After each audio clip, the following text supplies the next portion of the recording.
Hi, everyone. Hi, Jen. Okay, so we are thrilled to have a very special guest with us today on Jobs Day. A remarkable Jobs Day it is. Dr. Cecilia Rouse, Chair of the Council of Economic Advisors. Because we're running a bit late, she has a very small window, but has agreed to take a few questions and also to come back. And then we will have a briefing as long as we can. And for those of you in the pool, we will keep you updated as well. So with that, I'll turn it over. Good afternoon. So I really appreciate this opportunity to talk about today's job report, as this is a bright spot and a sign of our strong labor market recovery over the past year. The February jobs report is extremely solid. The economy added 678,000 jobs in February, well above market expectations. Revisions to the prior 2 months added over 90,000 more jobs than originally reported, with an average monthly gain of 582,000 over the past 3 months. Other data demonstrate our strong economic rebound. The unemployment rate ticked down to 3.8%, and the labor force participation rate ticked up, reaching a new pandemic high. Since President Biden took office, the economy created 7.4 million jobs. This includes the greatest single year of job growth in American history and the fastest economic growth in almost 40 years. This month's report reflects broad-based growth. For example, the unemployment rate for workers with less than a high school degree is the lowest on record. And employment in all major industries either grew or held steady. Last year, the economy created more manufacturing and trucking jobs than any year since 1994. While the care industry is still behind the overall labor market in terms of its recovery, we saw meaningful increases in nursing and residential care, child care, and state and local government, which is often schools. Notably, this month also saw the largest over-the-month increase in employment in home health care on record.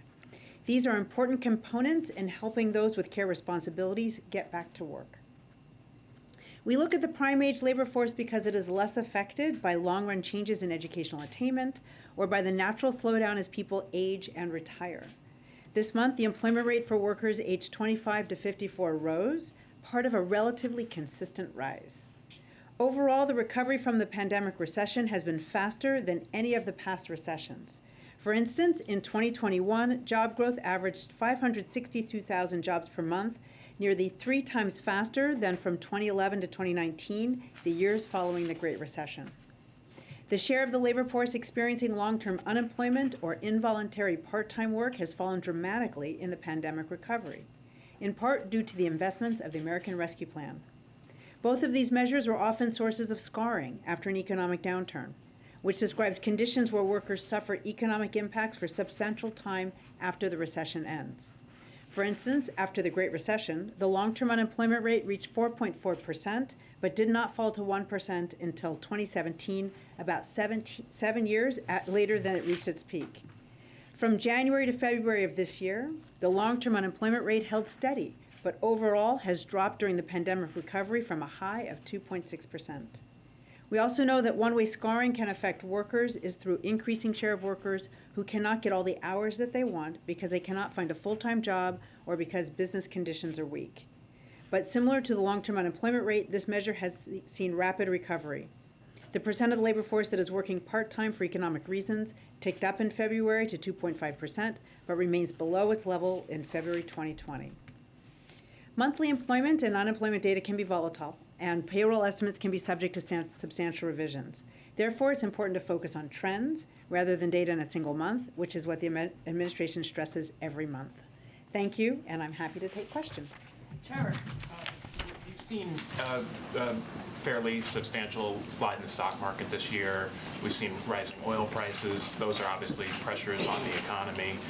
Do you think that if those trends continue, that they will reverse the gains that you've seen? So I think it's important to separate the stock market from the real economy. And the growth that we've seen in the real economy has been the fastest in almost 40 years. We've seen job growth that is historically fast. Obviously we are monitoring the financial sector. The actions of the Federal Reserve play a key role there, and obviously the tensions and the invasion of Russia of Ukraine is having an impact there. So we are monitoring, we are impacting, but quite honestly, we go into 2022 from a position of economic strength. The bones of this economy are strong and has the resilience to weather what is ahead of us in this year ahead. Phil. understanding that, excuse me, data is fluid and volatile right now, but given the strength that the U.S. economy has, how long can it withstand the spikes we've seen in commodities, just the general environment, before the threat of tipping into a recession becomes real at this point? So, look, the economy is very strong. What we saw in February was that we added almost 700,000 jobs over the month as the cases of Omicron were coming down, but did not get down to zero. So what we saw was the resilience in this economy, that we were able to continue the recovery as we're also learning to live alongside of this pandemic and safely get back to our normal lives. So we are optimistic if we continue. The president we have the tools. The president has asked for Congress to have additional tools, which we know are going to be so important as the pandemic is not over, but we know we have the therapeutics, we have the resources to develop vaccines quickly, we've got masking, we have the tools to navigate the pandemic as we go forward.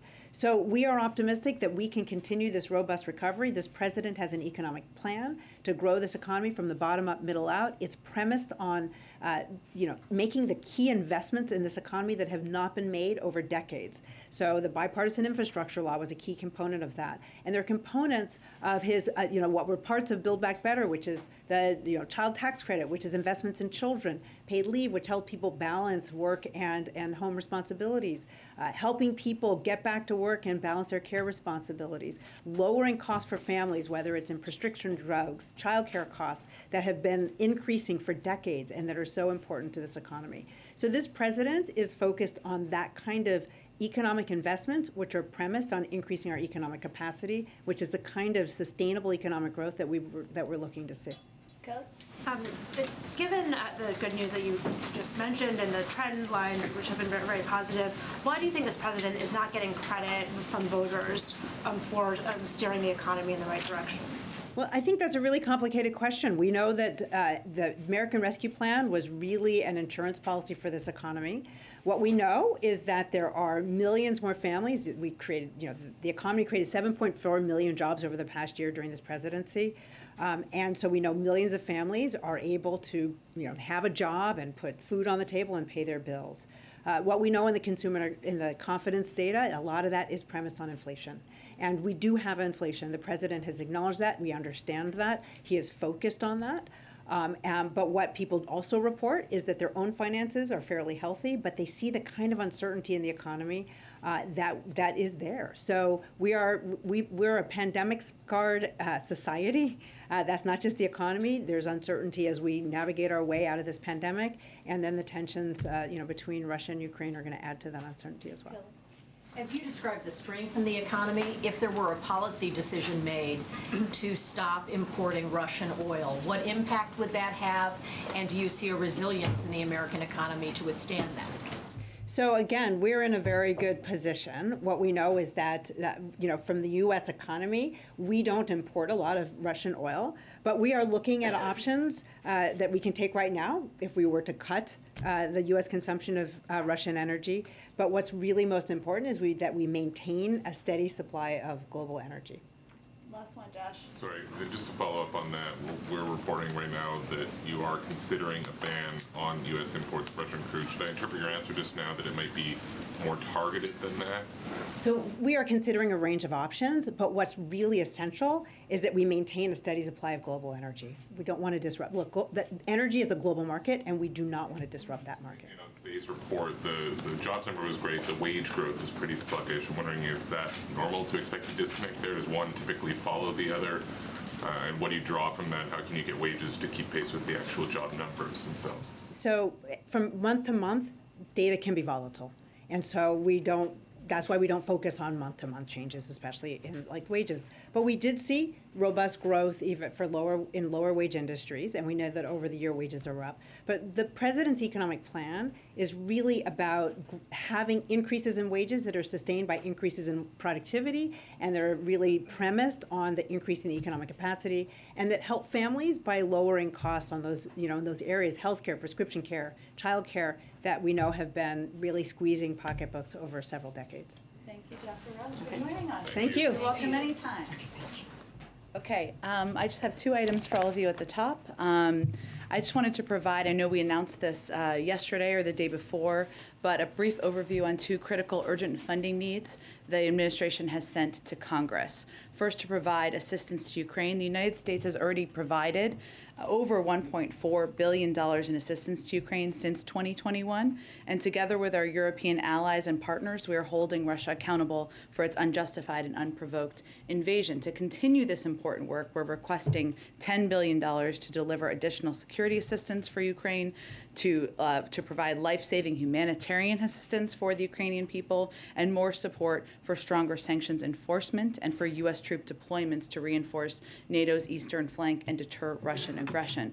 This is an urgent priority. I think everybody would agree, Democrats, Republicans, the American people, and it is urgent so that we can continue to deliver on our commitment to support the Ukrainian people. Second, the other part of our request is on COVID-19 response. While we now have tools like vaccines, treatments, tests, and high-quality masks to protect people, we didn't get here by accident. It's a result of wise investments over the past 14 months that led to this widespread availability. And I would note that we did that while we had the rise of two variants that weren't even planned for, of course. Well, they were planned for, but we had to account for them, I should say, in our spending. We need additional funding from Congress to secure more medical supplies to keep this country moving forward. And let me be very clear, this is an urgent request, and this is what is at stake in our fight against COVID. By May, our current supply of monoclonal antibodies will stock out. By July, the current supply of pre-exposure prophylaxis drugs used to protect immunocompromised people will stock out. Funds are needed in March to secure additional supply in July. You have to order them ahead so that you have them when they're needed when you run out of stock. By September, we anticipate our supply of oral antivirals will run out if additional pills are not purchased now. And within weeks, we expect testing capacity to drop if additional investments are not made soon. And as I would note in the President's State of the Union, he also announced the American people can order more tests. So there, we obviously want to meet that demand. Given how costly COVID has been, with so many of our fellow Americans hospitalized or dying and our daily lives disrupted, we simply cannot afford to wait on investing now and keeping people protected. Also just wanted to give you a preview of the week ahead. On Tuesday, the President will travel to Fort Worth, Texas, to speak with veterans, caregivers, and survivors about addressing the health effects of environmental exposures, such as burn pits. Obviously, he talked about this priority in his State of the Union address earlier this week. It's part of his unity agenda for the nation. He supports legislation that would expand access to health care and benefits for veterans affected by these exposures during military service, and he was encouraged by the passage of a bipartisan bill in the House just yesterday. Wednesday evening, the President will deliver remarks at the Senate Democratic Caucus Retreat. On Thursday, sorry, I'm going to sneeze at some point. On Thursday, just wanted to not scare anyone, the President will welcome the President of Colombia to the White House to celebrate 200 years of positive diplomatic relations and consult on a range of regional and global issues of mutual interest. During their bilat, the leaders plan to reaffirm the bilateral relationship and discuss COVID-19 response, future pandemic preparedness, economic recovery, and regional responses to migration. That evening, he will deliver remarks to the Democratic National Committee members at their winter meeting, and on Friday, he will travel to Philadelphia, where he will deliver remarks at the House Democratic Caucus Retreat. I would note that Friday is also when we will be marking the anniversary of the American Rescue Plan. I'm sure you will all be celebrating with us, voluntarily or not. So we look forward to that. With that, Colleen, why don't you kick us off? Thanks, Jen. So President Biden has promised that there's going to be no American boots on the ground, and he's also acknowledging that the war in Ukraine is going to impact pocketbooks. We see, especially with what happened last night with the nuclear facility in Ukraine, no sign of Putin stopping, and in fact, he's telling Macron that he's in this till the end. So I wonder what makes the administration confident that Americans are willing to, pay for the price of Ukrainian liberty, especially if this is going to drag on for long. And then I have a separate question. Sure. Well, to be very clear, and I think you all heard the President convey this in his speech the other night, the reason why we are seeing volatility in the global oil markets, the reason why the price of gas is going up, is not because of steps the president has taken. They are because President Putin is invading Ukraine, and that is creating a great deal of instability in the global marketplace. So what we are trying to do, and what the president is focused on doing, is taking every step we can to mitigate the impact of that. Obviously, he announced the release of more oil from the Strategic Petroleum Reserve, did that in a coordinated way. We have a range of options on the table we are considering. But where we are at in this moment is certainly we are taking steps to stand up for democracy versus autocracy, stand up to the actions of a brutal dictator. But it is because of his actions that we are in this circumstance. One other question on the Supreme Court reinstating the death penalty for Boston bomber. Yeah. Question I have. I wondered. I know there's a moratorium, on the death penalty the DOJ has put in place, but are there any other actions planned or any other steps taken to keep the president's pledge to end the death penalty? Well, the president certainly supports the Attorney General's decision to issue a moratorium on federal executions while it conducts a comprehensive review of the practice. And that practice and process is ongoing. And the president has expressed before that he has deep concerns about whether capital punishment is consistent with the values that are fundamental to our sense of justice and fairness. Obviously, I can't. This is a case that the Department of Justice could certainly speak to, but I would just say that President expressed horror at the events of the Boston Marathon bombing at the time. He believes that Tsarnaev should be punished for responsibility in the murder of 3 innocent people at the marathon, for wounding dozens of others, and for his role in killing 2 police officers who were attempting to bring him and his brother to justice. And he knows the deep pain that his crime caused. As the president said at the 1-year commemoration of the bombing, quote, "I know that no memorial, no words, no act can fully provide the solace that your heart still yearn to acquire." He has made clear, as I noted, his grave concerns about capital punishment as implemented, but he respects the process and the ongoing review that is being led by the Department of Justice and the Attorney General. Go ahead. Thank you. Overnight, we saw the Russians attack this nuclear power plant last night. The U.S. Embassy in Kyiv noted on Twitter, it is a war crime to attack a nuclear power plant. Putin's shelling of Europe's largest nuclear plant takes his reign of terror one step further. So just to be clear, is it now the position of the U.S. government that Putin has engaged in war crimes? Well, we have an internal review that's been ongoing prior to last night to collect evidence and data of the targeting of civilians, of the reported use of horrific weapons of war on the ground in Ukraine. That's an ongoing process. We have not made conclusions. It's a legal review and a process that goes through the administration. What I will say is that the intentional targeting of civilians or civilian objects would be considered a war crime, even as we are assessing that. Regardless of the legality, this action was the height of irresponsibility. The Kremlin must cease operations around nuclear infrastructure, and we have, of course, remaining concerns. I would note that just on in the developments that have happened overnight as it relates to the nuclear power plant, I mean, obviously the Russian government's actions were extremely reckless and dangerous. They could have posed a profound threat to the safety of civilians in the region and beyond. We do applaud the ability of the Ukrainian operators to keep all 6 reactors in safe conditions while under attack, and to report as they were able to the nuclear regulator, which certainly was helpful. As you know, last night the president not only spoke with President Zelensky, he also spoke last night to the head of the National Nuclear Security Administration for an update on the situation at the plant. So that is a piece of positive news for the moment. But we remain concerned, of course, about the fact that they have clearly taken control of the plants, or it appears so. The Russian military has. The best step for nuclear safety would be for Russia to immediately withdraw its forces around the facility. And on the Hill, we've now seen this really sort of broad range of bipartisan support behind this legislation to ban Russian oil imports. The Speaker has said she's all for banning Russian oil. I guess first, just what is your stance on the Senate bill, and is this something that the President would sign?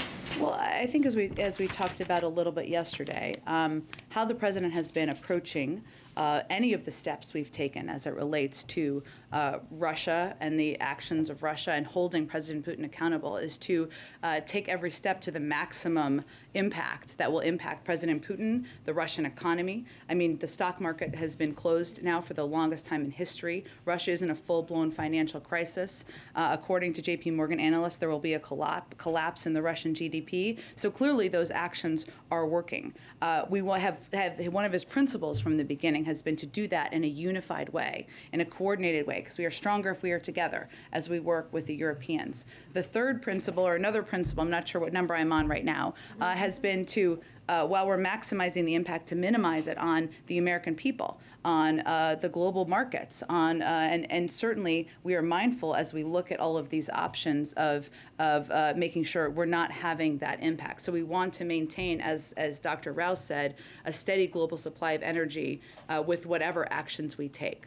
So is that a no, he would not sign this legislation? Again, we remain in contact and discussion with members of Congress.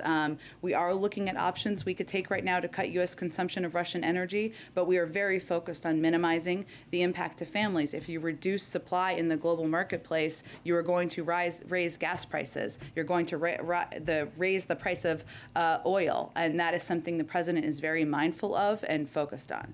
Go ahead. Cece alluded to something several officials have, and you kind of just did too, that there is a review of options that would allow you to cut consumption but maintain market stability and supply. Can you outline any of those options in detail that are under review right now? Well, there are both international and domestic options. I'm not going to get into too much detail because our focus is on discussing what's possible, what will have the maximum impact, and not putting any of them at risk. But broadly speaking, part of what we're trying to do internationally is have conversations, as we have been for weeks now, with global suppliers about meeting the needs, the supply needs in the marketplace. The reduction of supply, the reduction of oil would raise prices, right? So that is one of the things that we have been focused on. We've talked a little bit about engagements that Brett McGurk has had, that Amos Hochstein have had. These are ongoing discussions. There's not a day that goes by, or maybe even an hour that goes by probably, where members of our national security team and economic team aren't communicating with their counterparts around the world about exactly this issue. There are also a range of domestic options that are out there. Obviously, the president announced the release from the Strategic Petroleum Reserve. That is something where the process is just getting going right now. It takes a little bit to get that going. And then, he'll consider and continue to discuss with his team other steps that we could take domestically. Does the potential for an Iran deal factor into supply considerations at this point? I would say that the biggest priority with the Iran deal is having visibility into and preventing Iran from acquiring a nuclear weapon. Obviously, as a part of that, if you go back to the implementation of the JCPOA, would be the availability of oil. But I would say that our first and foremost priority focus is on preventing Iran from acquiring a nuclear weapon. And then last one, there was significant preparation that lead up to the Russian invasion in terms of cyber defenses in the U.S. with the private sector. Does the U.S. intelligence community have any analysis as to why there has not been any offensive Russian action on the cyber front as it pertains to the United States? It's a really good question, Phil. I don't think anything that I could provide to you from the podium. I would say that the cyber preparations, as you noted, but just for others, those began in earnest back in the fall, just as all of our engagements with foreign counterparts, preparations and discussions about efforts to avoid challenges in the global oil markets, making sure we were unified with our European partners. Those engagements with the private sector began.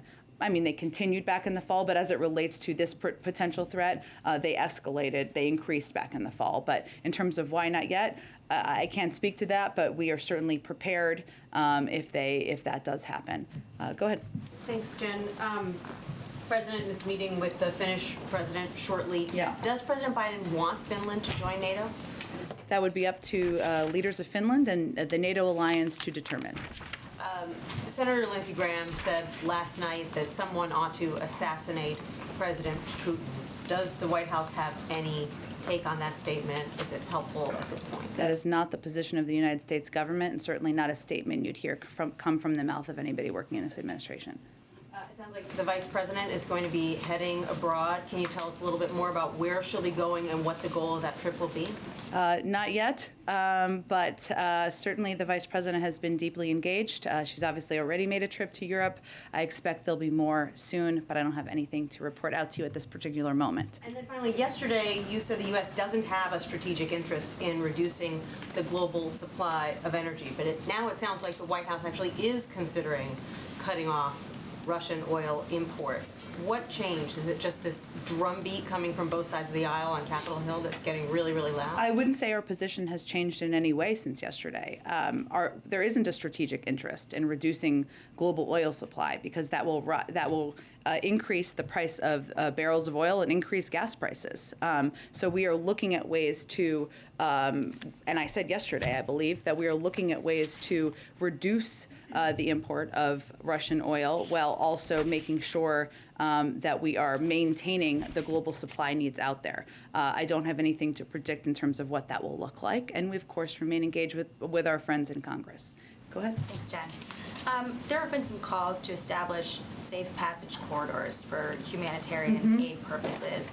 Is that something that the U.S. is at all working on? And then how would it be enforced? Because in 2014, the Russians killed a whole bunch of Ukrainians who were trying to flee in a similar fashion. Well, we are in close contact with Ukrainian leadership to support their efforts, and you're absolutely right. Humanitarian corridors are absolutely critical to help evacuate civilians, provide urgently needed humanitarian aid such as food, water, medical supplies to ensure civilians can travel safely. We've seen and continue to see devastating attacks on cities and infrastructure, including schools, hospitals, and houses that are catastrophic at the hands of the Russian military. So what we need to see is sincerity about the implementation of humanitarian access, work to establish that quickly. In terms of the implementation of that, I don't think I have any more details to convey here, but I think obviously saying you're going to do humanitarian corridors or conveying an openness to that, as to your point, is very different from allowing food,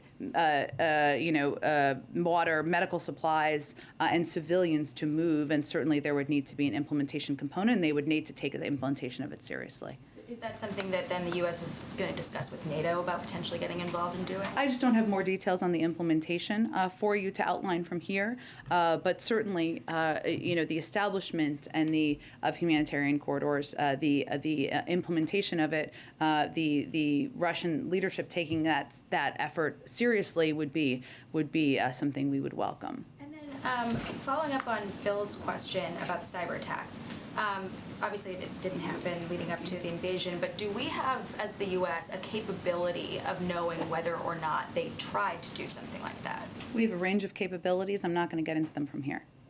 And then what happens if, you talked about the legal reviews happening for the war crime element earlier.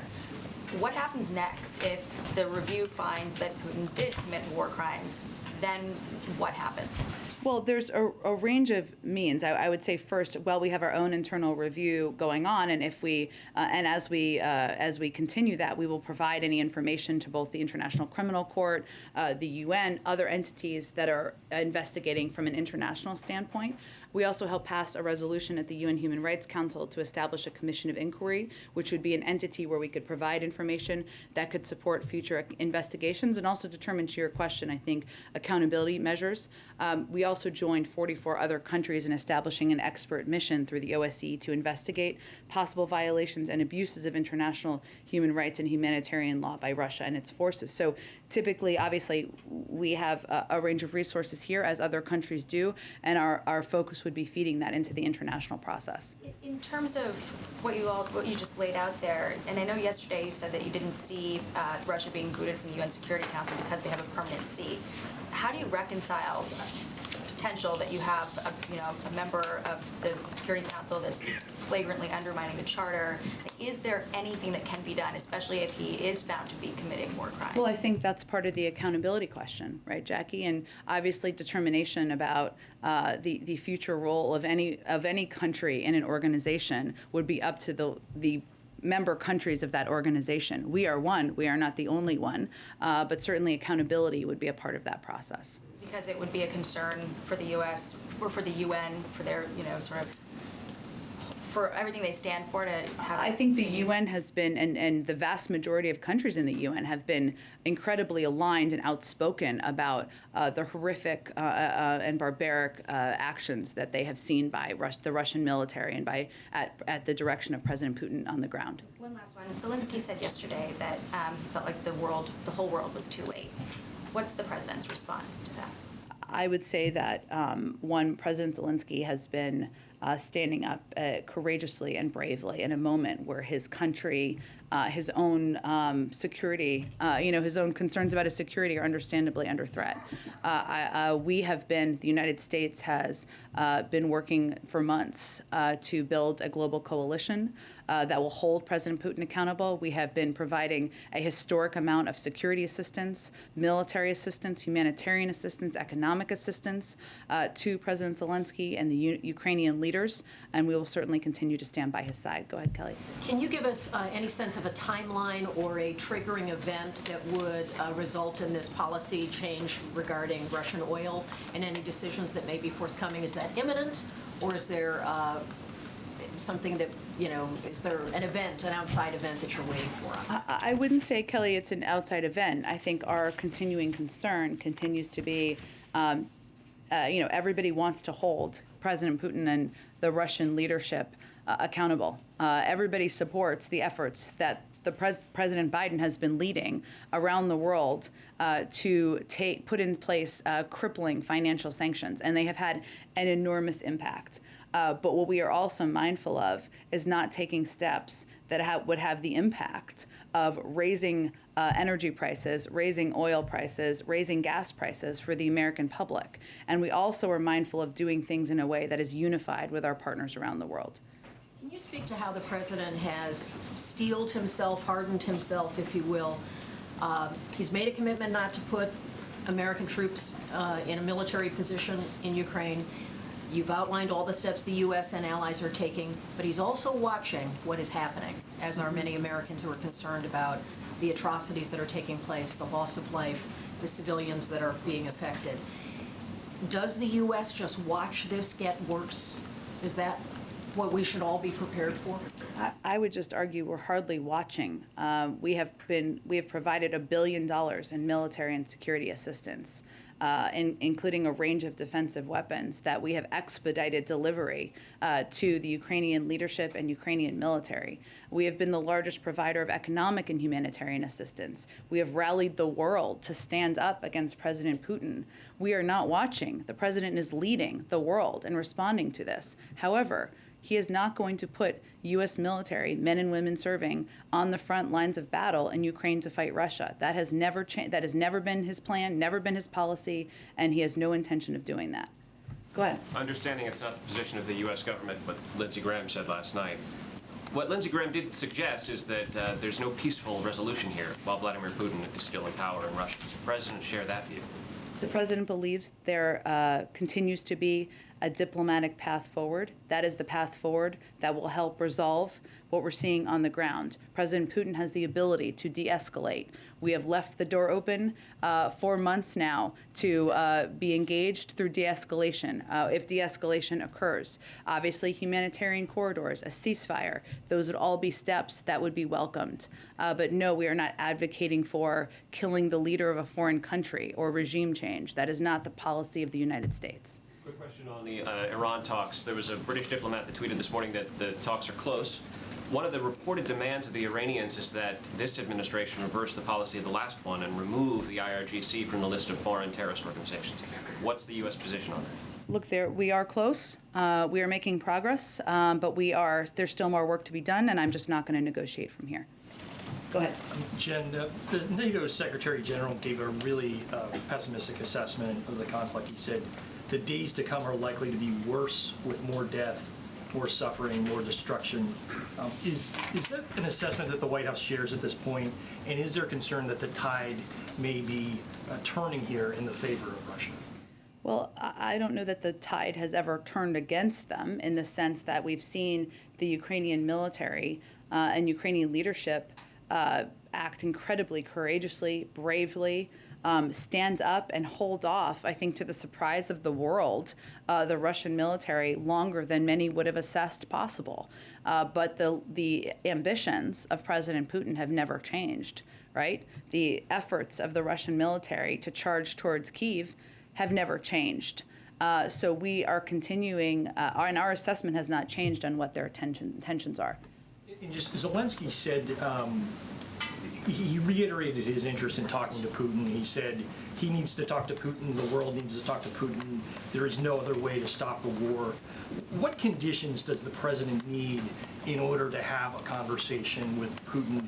And does he see any kind of engagement with Putin directly as constructive at this point? For President Putin, I mean for President Biden or for President Zelensky? Biden. Look, President Biden has no intention at this moment of engaging directly with President Putin. He is in the middle of an escalatory war in a sovereign foreign country. This is not the moment for the President of the United States to engage directly with President Putin. What I would say is that he leaves the door open to diplomacy. That has never closed shut. There are certainly steps. Well, I'm not going to outline from here because we'll engage on this through diplomatic channels, what exactly it would look like. There are obvious steps that can be taken. Humanitarian corridors, a ceasefire. Those would all be welcome steps. But in terms of what conditions, it's not the moment now, and I can't predict for you if and when the moment would be. Go ahead. Can I just ask briefly, the President spoke, of course, about the need to confirm his Fed nominees in his State of the Union speech. The Republicans on the committee issued a statement yesterday digging in essentially on Sarah Bloom Raskin. I'm wondering whether the White House remains committed with Senator Brown and advancing all the nominees in one slate, and if you have any response to the Republicans. Yeah, we absolutely do. All 5 of our nominees, including Sarah Bloom Raskin, are well qualified for these positions, and we're calling on the Senate to confirm them as soon as possible. I think it's important to remember what is happening here. The Republicans are not showing up to a committee vote. If one of them showed up, there'd be a quorum to have a vote, and there are enough votes to move her past the committee. That's what's happening. They're not doing their job here, which is just to show up. They don't have to vote for her. They just have to be in the room, which is essentially what people have elected them to do. So we stand by all of our nominees. We're continuing to engage with Senator Brown on moving them forward. And certainly we believe at this moment, when inflation is on the minds of Americans, when rising costs is on the minds of Americans, one thing that the Senate could do is confirm these nominees. Go ahead. Russia has cut off access to Facebook inside of Russia. How does that affect U.S. efforts? Does the White House have concerns about that source of information to Russian citizens being cut off? You know, this is part of their effort, as you know, I mean, to cut off a range of information from their public. They had talked about this a little bit yesterday, but there are concerning steps they have taken to crack down on any form of information being shared with our public. Certainly Facebook is a part of that. They've also threatened fines for journalists reporting on the ground. They've threatened, they've conveyed that there are only certain words their own Russian media can use at the risk of being fined or even jailed. This is a pattern. This is not necessarily a new approach that they have taken, but to crack down on information in their country to reach the Russian people. So certainly we are deeply concerned about this and concerned about the threat on freedom of speech in the country. One other completely unrelated question. Loved ones who have lost people to COVID, some of them are advocating for a COVID Memorial Day or a physical memorial. Yeah. Does the White House have any view on that? Would you support something like that?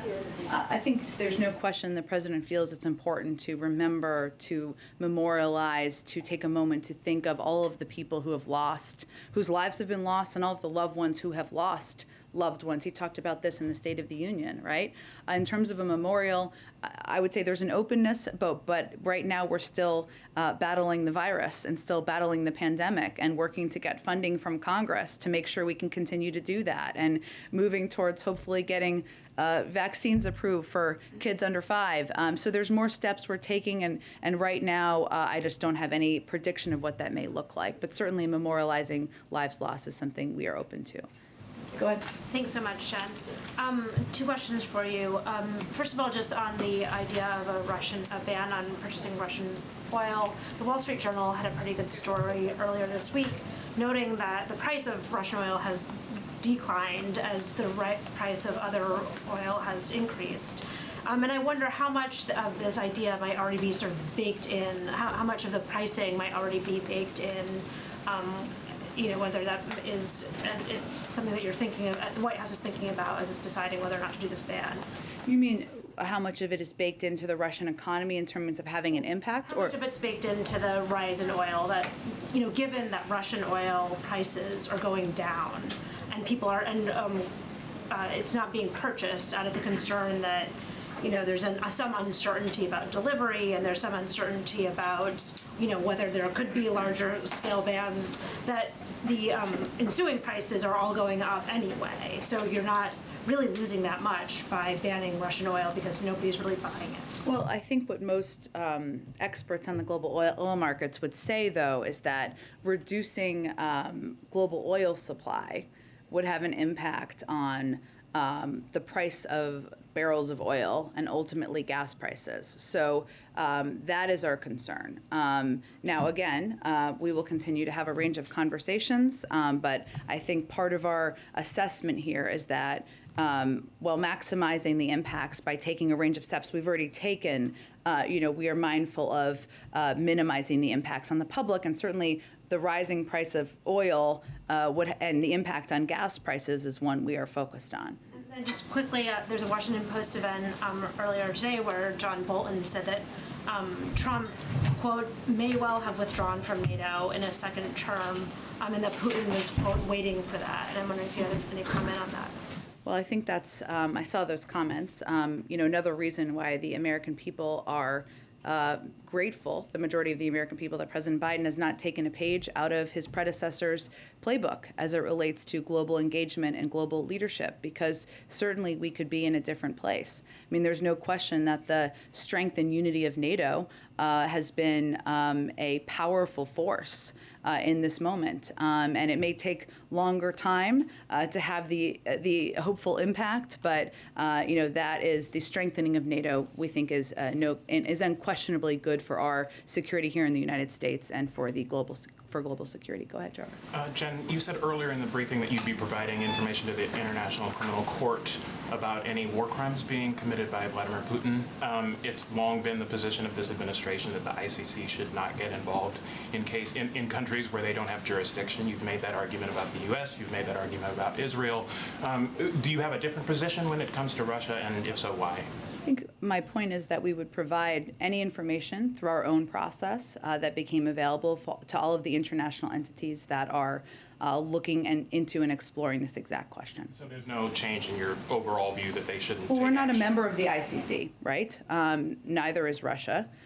They are exploring this. There are other entities. I mentioned that we were a part of moving forward a commission through the UN, which is certainly another entity that is looking into this and exploring this question. Okay, and then on Finland, can you confirm that Finland is asking for the United States support in becoming a major non-member ally to NATO? And would you support that? Would you oppose it? Where are you guys on that? It's a mouthful of a title, isn't it? I know, you got it out there, though. Look, I think the president is meeting with his counterpart shortly this afternoon. I will let them speak to what their aspirations are. And again, it would be up to NATO, the NATO alliance, to make any determinations about next steps. And just more broadly, just on kind of security guarantees to Finland, I mean, they're kind of in a similar position to Ukraine, right? They're thinking about what kind of military alliances they want to have with the West. And as they're having that conversation and that thought process, Russia invaded one. So does Finland need some kind of similar security guarantees? Do they need more security guarantees than Ukraine got? And what is the U.S. willing to provide? Well, without getting ahead of the meeting, I expect they will discuss, of course, the strong history of the U.S.-Finland's defense relationship, which is complemented by Finland's close relationship with NATO. Finland's current status as an enhanced opportunity partner for the alliance helps ensure strong defense and close security ties, in the Baltic Sea region. But again, this is a continuing conversation. I'm sure that their defense and security and our close ties will be a part of it, but we'll let them have the meeting, and then we will have more to say, I'm sure, after it concludes. Go ahead, David. Just following on the Finland thing briefly before I answer my question, I think the phrase is a major non-NATO ally, and that is something the U.S. can designate by itself without having to go to NATO. As you suggested, Pakistan, for example, is a major non-NATO ally. Is that something that we are considering in Finland's case? I think we're going to let the meeting take place, and then we will have more to say after the meeting concludes. Okay. On your answer before on Iran, has the president reviewed the current draft agreement? I understand there are some issues, including some with the IAEA, that are going to get addressed tomorrow when the chief of the IAEA is in Tehran. But has he reviewed and approved the agreement as it now stands? He has been regularly briefed on the status of the negotiations, but I'm not going to get into more specifics beyond that. His belief that any of this has to go to Congress, you've gotten that letter from 30-odd members of Congress. We are aware of the letter. I don't have anything to convey on that either. Let's see where this lands. Obviously, there's more work to be done, pivotal pieces at the very end, so I don't have anything to convey officially on that at this point. And the very last is just a follow-up on Phil's question. So on the question of why it is that we have not seen more cyber activity by the Russians at this point, do you believe it has to do more with the defenses, as you described, in other words, passive deterrence that wouldn't be able to affect us, or do you think it has to do with something that was happening inside Russia, decisions that they made about when to go use these weapons? It's not a place I can get into from here, David. I would say, though, we continue to be prepared. We continue to be prepared for retaliatory action, whether it is cyber or other means, and it's something we've been preparing for several months. Go ahead. Thanks, Jen. A couple of questions. President Zelensky said yesterday that if the West is unwilling to put in place a no-fly zone, it should at least provide Ukraine with warplanes so it can defend itself. Is that something that the U.S. is considering? We have provided a range of security and military assistance, including defensive assistance. We've recently provided helicopters that I think my defense colleagues confirmed earlier today or yesterday, but I don't have anything in addition to predict on that front. Okay, and on a different topic, Ron Klain was on a podcast yesterday, and he suggested that the president was considering further extending the student loan moratorium, which expires in May. What can you tell us about that? When could we expect a decision, and is he looking at another 90-day extension? Certainly understand your question. That is obviously something we will continue to assess and review as we get closer to May. Typically, there's a period of time where you need to make a decision, or you at least need to convey to the lenders what they should prepare for, but I don't have anything to predict at this point in time. Go ahead, Karen. Thanks, Jen. Since the mask rules here have changed, It's like hearing your voice on the answering machine. Go ahead. since the mask rules at the White House have changed this week, has there been any change to the testing protocols for the president? How regularly is he getting tested for COVID? There have not been changes to the testing protocol that I'm aware of. I would note that for all of us, we are still tested. If you see the president, you're tested that day. If you're not going to see the president, everybody is on a different version of a testing protocol. Been tested since Tuesday night State of the Union? Let me check, and we will get the answer back out to all of you after the briefing. Go ahead. Ukraine asked for foreign reinforcements. What's the White House position on volunteer international fighters who want to go to Ukraine? Would you encourage Americans to go there to fight, or would you rather warn because they are not protected by Geneva Convention, and maybe also it would play in the hand of Putin's narrative of... Well, our guidance continues to be that American citizens should not travel to Ukraine for any reason, so that's where it stands. Go ahead. Thank you so much. A very factual question first. Could you maybe give us the exact number of how many Russian people and entities have been sanctioned by the United States, and how it compares to the European Union, where altogether 680 people and 53 entities have been subjected to. I'm sure we can get you that. I don't have it at my fingertips, but let us get that to you after the briefing. Another one on oil imports again. Sorry about that. Do I understand it right that the United States really won't take that decision unless the Europeans take a similar decision, because Europeans rely way more heavily on Russian gas? And is there this idea that making that decision from here would somehow, not work well with allies? Well, we have from the beginning taken steps in coordination with our allies and partners in Europe, and that continues to be the first principle for the president. And obviously, as we're making any decisions in this space, that would apply. But also, what also applies to this space is our focus, and I think the focus of the Europeans as well, on not taking steps that would create increased volatility in the global oil markets, increase the price of oil, a barrel of oil, or increase gas prices. So we're looking at all of that. Go ahead. Oh, good. Okay, guys, it's got to be the last one. Go ahead. Quickly then, so would the president then welcome Iranian oil coming into the United States in order to increase that supply? Again, there's not a deal at this point in time. While we're close, we're not there. So if and when we get to that point, we can speak to that question. One more. So yesterday you said, less oil supply. You said it again today. It raises prices, and you said so I asked the American Petroleum Institute about those 9,000 leases that you've been talking about. The president and CEO of that group says that a lot of policies that have been put in place by this administration, including a ban on new development of federal lands and federal waters, is really hindering American energy development during a critical time. Also, he says the royalty fees increasing on drilling discourages investment. So are there any plans to reverse any of these policies to encourage investment? I think he may have avoided your question. I mean, because the fact is that onshore alone, as of the start of this year, the industry had more than 9,000 unused approved permits to drill in the United States. I didn't hear him speak to that in particular. And of the more than 37 million acres under lease offshore and onshore to the oil and gas industry, nearly 60% are currently non-producing. Now, obviously, our view on drilling over the long term is different, I would suspect, than the person you spoke to, which is that what overall we need to do here is reduce our dependence on oil. Europeans are doing that, we're doing that, and I think what we're all going through now in this discussion of banning oil imports and the volatility in the global markets, oil markets, is a reminder of that. So, but there's no shortage of drilling leases that can be used domestically to enhance production in this moment. The oil and gas industry is literally sitting on stockpiled leases and permits. Thanks, everyone. Okay. I'm sorry. I think everybody has to wrap and go to the next engagement here. But see you all on Monday or later today.